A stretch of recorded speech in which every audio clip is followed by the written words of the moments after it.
Moments after she gives birth to twins, the doctor admits his big mistake. Margaret was thrilled to find out that she was expecting twins. She was in a happy relationship with her husband, and they couldn't wait to start a family together. The twins seemed to be very healthy when they were born, but the doctor doesn't wait long to share the bad news with the couple. As soon as the doctor walks in, Margaret knows he has bad news to share. After months of stress and endless hours of pain, Margaret finally got to welcome her twin boys into the world. She was so relieved to be done with the stress of pregnancy, and she was thrilled to begin her life as a mother. But all of her joy disappeared when the doctor walked back in the room with a frown on his face. Margaret was shocked to see her doctor looked so bewildered. He could hardly hold eye contact with Margaret or her husband Timothy, and when he tried to speak, he started to stutter. What was going on? They hadn't seen him act like this before. He spoke up again and said, "I'm so sorry." Margaret felt the sting of her doctor's words the moment he said them. "I have made a big mistake." What was the doctor's mistake? Would Margaret's health be affected? Would the twins be okay?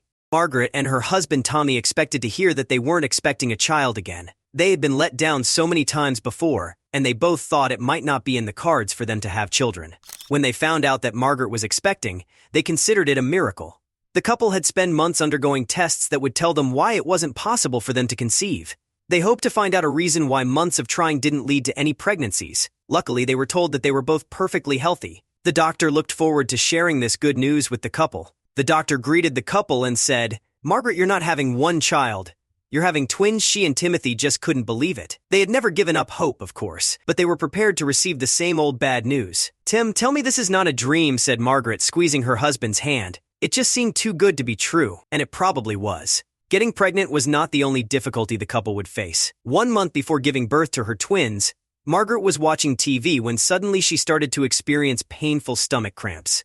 At least that was how she could best describe it, since she had no actual idea what was wrong with her. Nervous that something might be wrong with her babies, she called Timothy and told him she was feeling the worst abdominal pain she has ever had. He rushed to their home to pick her up. They had decided to pay the doctor an extra visit so Margaret could describe her symptoms, hoping that he knew what was going on. They just prayed it was nothing serious. As they approached the hospital, they saw the long queue to enter the parking lot. Timothy decided to leave Margaret by the entrance while he managed to find a spot. It was a bad time. The small hospital was swamped, and their doctor had to see Margaret at his lunch break due to his busy schedule. The doctor was a bit agitated and in a rush. Margaret described all her symptoms and worries while he was listening to her abdomen with a stethoscope.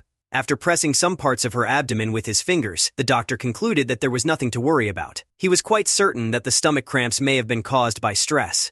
The doctor excused himself and left in a hurry. He was determined to get something to eat in the last 10 minutes he still had for lunch. Margaret and Timothy were left feeling worried. The doctor's rush made them feel uneasy, as they thought he wasn't even paying attention to Margaret when she was describing her symptoms. Of course, he was her doctor and she wanted to trust him, but it felt as if he was more concerned about his lunch than her almost unbearable abdominal cramps. How could he have possibly made a good assessment of her situation in just a few minutes? Could he have actually known if there was something wrong with the babies just by pressing her abdomen and listening through his stethoscope?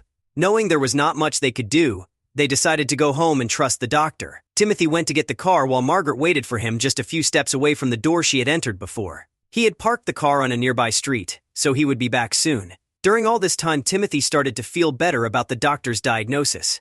There was no reason at all to doubt the doctor's words. He knew the doctor was well respected as an obstetrician. He was particularly busy that day, because women from neighboring cities always come to see him. On top of that, Timothy knew their doctor would never take the risk of making a wrong diagnosis just because he was too busy or in a hurry to have lunch. Timothy stopped the car and Margaret got in. On their way back home, he tried to calm her down using all the reasons he had just thought of in the car. However, his words would help Margaret. Over the following weeks, the pain continued to shoot up her stomach. As the days passed, the frequency and intensity just increased. At this point, both Margaret and Timothy were really worried. Margaret decided that she would not go to the hospital this time. She would try to reach her doctor on the phone. She did not have to wait for that long. When the doctor picked up and heard the woman's symptoms, he tried to calm her down. He insisted on stress being the cause of all her pains. But the day Margaret was expected to give birth, the pain suddenly stopped. Margaret was certain the cramps would come back when labor started. To her surprise, there were no cramps. However, she did not go into labor on her due date. In fact, she would not go into labor for a while. The doctor again blamed it on the stress and said it may extend the length of a pregnancy. Back at home, the couple did what any other couple would: search for information. They found plenty of websites with more information about her symptoms. They felt at ease as they read it was normal for the actual date of birth to differ from the expected one. However, their worries started to increase as they learnt it was definitely uncommon to go past the due date for multiple weeks with no signs of going into labor. By this point, Margaret and Timothy were on the phone with the doctor daily, and while he had tried to comfort them for the first 2 weeks, he was seemingly starting to worry a bit himself. Of course, he knew gestation may extend a couple of days beyond the expected date of delivery, but Margaret had gone past her due date more than 3 weeks ago. Did he miss anything when Margaret reported those stomach pains? He had followed the standard procedure and found nothing strange, but the woman's prolonged pregnancy was raising serious doubts as to his diagnosis. Had he actually missed something? What were the consequences of his possible mistake? However, there was something he could do. The doctor was then a bit more worried. With no hesitation, he contacted Margaret to check up on her. The pain hadn't returned, so that was a good sign. What was not a good sign was the fact that she hadn't gone into labor, so the doctor gave her some tips on how to induce labor naturally.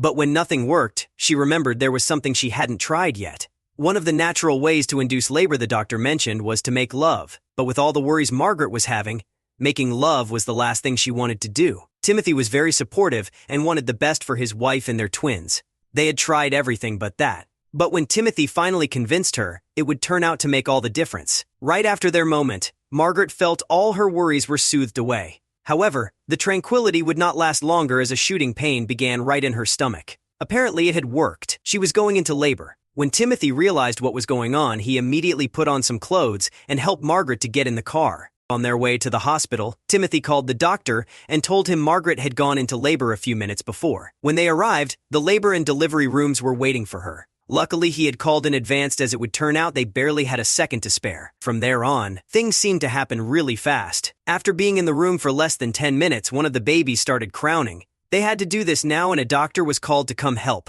Timothy and Margaret had not been in the hospital room for more than 10 minutes when it happened. The couple looked each other in the eyes. They both knew that this had to happen now. Luckily, one of the nurses seemed determined, and a doctor was called upon to come and help. The doctor came with a fast stride from around the corner, surprising Timothy at first sight. The two of them realized in that moment that they had been in contact before, the moment when this doctor had so rudely brushed Margaret's concerns aside a few months ago. Was this a coincidence? How was this doctor allowed to help them in this critical moment? Even though Timothy had noticed this in an instant, Margaret herself was in too much pain to even look up to greet the doctor, let alone recognize the man. Timothy noticed this. On the one hand, he had half a mind to try and refuse this doctor's help. Yet, he knew that there was little time left and actions needed to be taken with speed.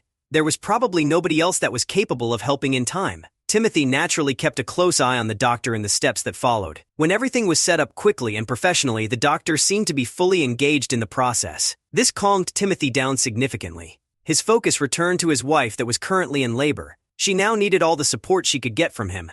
Things went a little smoother from here. Within half an hour after the doctor had arrived, the first baby was already born. Timothy held the newborn. He could barely believe that he was looking at his own child. They quickly cut the umbilical cord, and after he gave the baby to a nurse standing next to him. However, the work here was not yet done. Of course, there was the second one that was entering the world now. As is often with twins, the second one is the one that comes with more trouble. At least for another 2 hours, Margaret had to push. Eventually, after this time, they started to make some progress again. Margaret felt like she gave it all the energy she had left in her body. Margaret really was tired at this point, but she kept her energy going with the thought that she did not want to have a C-section. This kept her going through the end, and finally the second baby starting crowing. A feeling of relief came over her. The fact that this child came to the world headfirst as well made for a bit of relaxation in the hospital room. There was the second child that the couple had brought to this earth.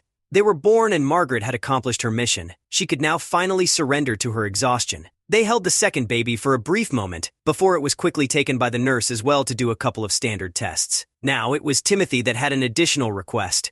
The reason for Timothy having another request was the fact that they had been through an abnormal amount of trouble during the pregnancy.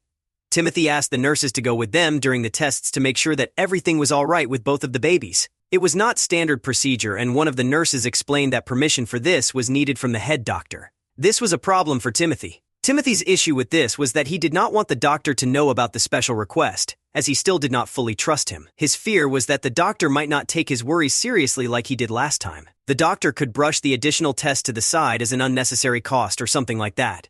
Timothy told this to the nurses, explaining the previous experience he had with this doctor. Timothy's request put the nurses in a difficult position. What was more important here, following procedures or the healthcare itself? The nurses discussed it among themselves and eventually decided to do what Timothy had asked. His worries were after all understandable, even though they could not imagine that the doctor would have the unprofessional reaction that Timothy predicted. While the nurses went on to do their test, Timothy quickly returned to his wife to comfort her. What a relief this must be for Margaret. She had been through so much over the past 9.5 months, and now the most difficult part was finally behind her. Or so they thought for a moment.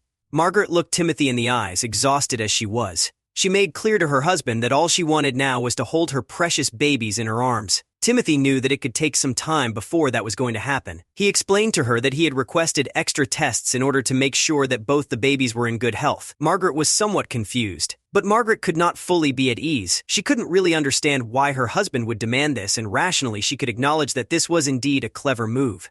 Yet also, she really missed her newborn children that she had carried for so many months. Apart from this, it additionally made Margaret aware that still something could be wrong. Time slowly passed, minute by minute, until only after more than 2 hours someone knocked on the door. The couple was waiting there together on the bed so tensely that neither of them had moved during the waiting period, not even for a bathroom break. Timothy confirmed that they were still there and that the nurse could come in. The restless husband and wife surely expected a couple of nurses to walk in, bringing the babies with them and handing them over. Instead, when the door finally opened, this turned out to be false. In fact, Timothy and Margaret were confronted by a sight that they did not expect at all. It was not actually a nurse that came in, but a man in a doctor's uniform. The doctor appeared that had helped Margaret before with the delivery, who was the doctor that they knew very well, but the doctor that they did not fully trust was right beside him. He was here now with a sad expression. He could barely look the couple in the eyes. The doctor seemed stern and confident enough in the times that they had interacted before, but now it was like he was another person. He walked slowly, acted hesitant, and held his hands together in front of his chest, shoulders forward. The two in bed had never seen this behavior from him before. But before Timothy or Margaret could say anything or ask what was going on, the doctor started stuttering, saying, I'm so sorry. No more than these words were needed to make the husband and wife feel their whole world collapsing. The doctor took a long pause before he continued again. Timothy immediately felt as if something was terribly wrong with the babies. Did they find something during the testing that Timothy recommended? It turned out that Timothy was only partially right. The checkup resulted in the conclusion that the twins had caught a bacteria during Margaret's pregnancy. The doctor announced this with a terribly serious tone. If Timothy would not have had this voice in his head telling him that an extra checkup was necessary, they could have been out of this room by now. If they would have been let go, the situation would have been very problematic. Fortunately, as the nurses had discovered it now, the bacteria could be rather easily treated and the babies should not experience damage for the rest of their lives. They came to the conclusion that most likely the bacteria was caught in relation to Margaret's stomach cramps. The doctor was very aware of the fact that he had to a great extent ignored these complaints all these months ago. He truly felt terrible about this. Making such a mistake was unforgivable, so he thought. The doctor's attitude from before was very close to causing disastrous consequences. Only because Timothy had had a feeling of distrust towards him, it was avoided. The doctor stood there now, shamefully and with tears in his eyes, asking whether the couple would ever be able to forgive him for his deeds. One might expect that Timothy and Margaret would have a problem forgiving the doctor. Instead, they were just over the moon that their baby twins were healthy and unharmed. As they had waited in extreme tension for so long, now finally the weight of the world fell off their shoulders. A weight also fell off the doctor's shoulders, and he promised himself that his attitude would very much change from now on. The moment finally came that Timothy and Margaret walked out of the hospital's front doors the following week. They were tired, but most of all very happy. In the weeks that came after, it turned out that no further health issues followed from the bacteria. The family was very much looking forward to spend the rest of their lives together,